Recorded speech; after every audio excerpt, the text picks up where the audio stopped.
కుప్పలు కుప్పలుగా నోట్ల కట్టలు, ఎడు చూసినా గోల్డ్ సిల్వర్, అధికారులే ముక్కును వేలేసుకునేలా ఆస్తులు. ఇది హైదరాబాద్ జలమండలి జనరల్ మేనేజర్ కుమార్ నివాసంలో బయటపడ్డ అక్రమాస్తులు. జలమండలి జనరల్ మేనేజర్ కుమార్ ను అరెస్ట్ చేశారు.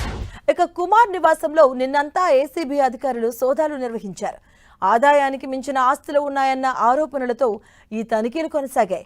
నిన్న తెల్లవారుజాము నుంచే ఏసీబీ అధికారులు బృందాలుగా ఏర్పడి హైదరాబాద్తో పాటు మొత్తం 8 ప్రాంతాల్లో ఏకకాలంలో సోదాలు నిర్వహించారు.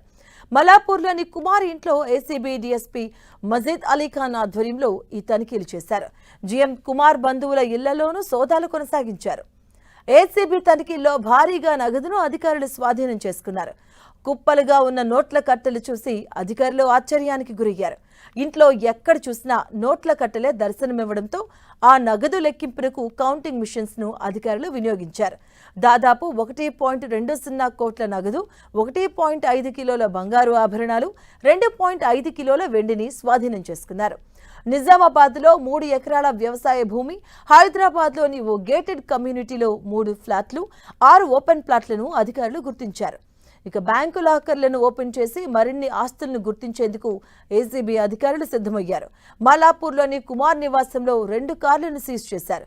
మార్కెట్ విలువ ప్రకారం ప్రాథమికంగా 100 కోట్ల రూపాయల ఆస్తులు ఉన్నట్లుగా ఏసీబీ అధికారులు గుర్తించారు. గత నెలలో తన కుమార్తె వివాహాన్ని కుమార్ అంగరంగ వైభవంగా ఎంతో డబ్బులు వెచ్చించి మరీ జరిపించాడు. వివాహం కోసం కొన్ని 100 కోట్లు ఖర్చు చేసినట్టుగా తెలుస్తుంది. ఇక ఆ డబ్బులు ఎలా సంపాదించారన్న దానిపై కుమార్ వద్ద నుంచి ఏసీబీ అధికారులు వివరాలు సేకరించినట్టుగా సమాచారం.